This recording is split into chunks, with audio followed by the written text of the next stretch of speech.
Hello friends, আসসালামু আলাইকুম। আইরিন পারভিন রেসিপিতে সবাইকে স্বাগত। চলে এলাম আরও একটি রান্নার ভিডিও নিয়ে। আজকে করে দেখাবো মসুর ডাল এবং টমেটো দিয়ে একটা ইয়ামি রেসিপি। বন্ধুরা, প্রত্যেক দিনের আমাদের রেসিপিতে ডালটা থাকলে সবাই খুব মজা করে ভাত খায়।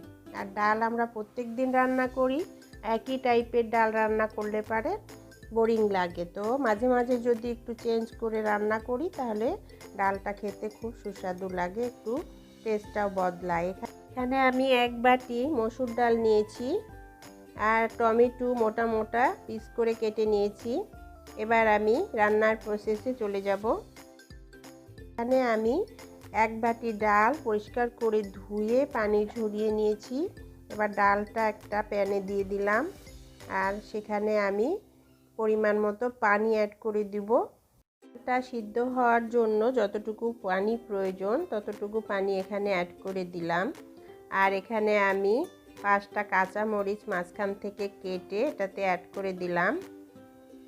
এখানে আমি হাফ চামচ হলুদের গুঁড়া দিয়ে দিলাম, 1 চামচ লবণ অ্যাড করে দিলাম আর একটা পেঁয়াজ কুচি করে এটাতে দিয়ে দিলাম।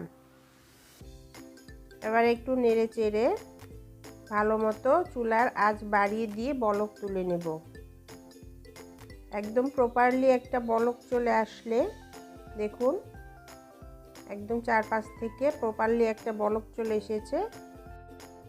এই বলকটা চলে আসলে চুলার আঁচ একদম লো ফ্লেমে করে দিব, দিয়ে একটা ঢাকনা দিয়ে ঢেকে এটাকে ডালটাকে সিদ্ধ করে নেব।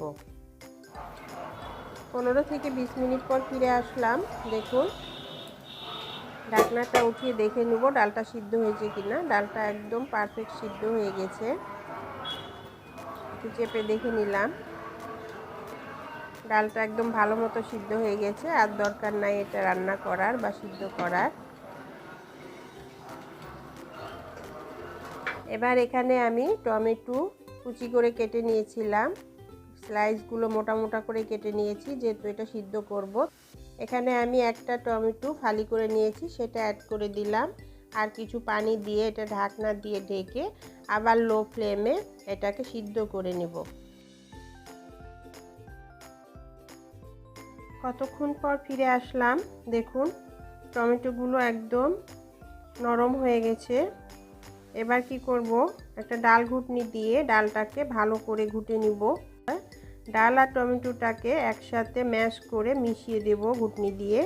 ডাল ঘুটে নেওয়া হয়ে গেছে। এবার প্যানে একটা বসিয়ে দিয়েছি চুলায়, সেটাতে একটু পরিমাণ মতো তেল দিয়ে দিলাম। এখানে আমি 3 টেবিল চামচ তেল অ্যাড করেছি। এখানে একটা পেঁয়াজ কুচি অ্যাড করে দিলাম,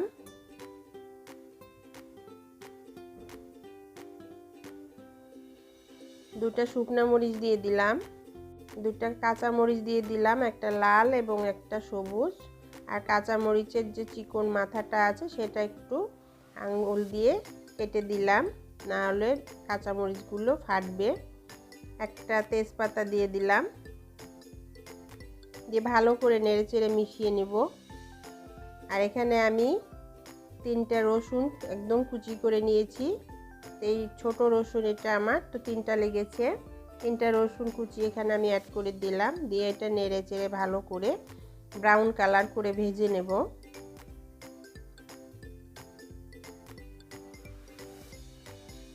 আর চুলার আঁচটা কম রেখেই এটা করতে হবে, হাই ফ্লেমে হলে পুড়ে যাবে।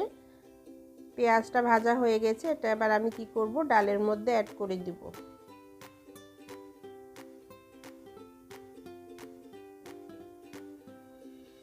প্যানটা ধুয়ে আবার পানিটা দিয়ে দিলাম। এবার ডালটা নাড়াচাড়া করে এটাতে আমি পরিমাণ মতো ধনেপাতা কুচি অ্যাড করে দিলাম। ডালে ধনেপাতা দিলে খুবই টেস্ট আসে। তো ধনেপাতা তো আমাদের কাছে সবসময় থাকে না, শুধু শীতকালেই আমরা ধনেপাতা দিয়ে এভাবে মজা করে ডাল খেতে পারি। ডালটা একটু টেস্ট করে নিলাম, তো দেখলাম যে একটু লবণ কম আছে। এখানে আমি আরও হাফ চামচ লবণ অ্যাড করে দিলাম, দিয়ে নেড়ে চেড়ে আর চুলার আঁচ একদম বাড়িয়ে দিয়ে ভালো মতো একটা বলক তুলে নেব। দেখুন একদম সুন্দর প্রপারলি একটা বলক চলে এসেছে। আর ডালটা রান্না করার প্রয়োজন নাই, এটা চুলাটা বন্ধ করে দিয়ে ডালটা ঢাকনা দিয়ে ঢেকে রেস্টে রেখে দিব। ঢাকনা দিয়ে ঢেকে রাখলে ডালের ফ্লেভারটা ঠিক থাকে। বাটিতে ডালটা সার্ভ করে দিলাম। দেখুন কত ইয়ামি হয়েছে ডালটা। ভাতের সাথে দুপুরবেলা এরকম একটা ডাল থাকলে ভাত খেতে একটা অন্যরকম স্বাদ চলে আসে। ভিউয়ার্স, আমার রেসিপিটা যদি ভালো লেগে থাকে আমার চ্যানেলটিকে একটা সাবস্ক্রাইব করে ফেলুন। একটা সাবস্ক্রাইব করে দিলে আমি কোনো নতুন ভিডিও ছাড়লে আপনার কাছে নোটিফিকেশন পৌঁছে যাবে। ভালো লাগলে কমেন্টস করে জানাবেন আর বেশি বেশি শেয়ার করুন আমার এই রেসিপিটা। সবাই ভালো থাকবেন, সুস্থ থাকবেন, আমার জন্য দোয়া করবেন আমি যেন আরও ভালো ভালো রেসিপি আপনাদের উপহার দিতে পারি। আল্লাহ হাফেজ।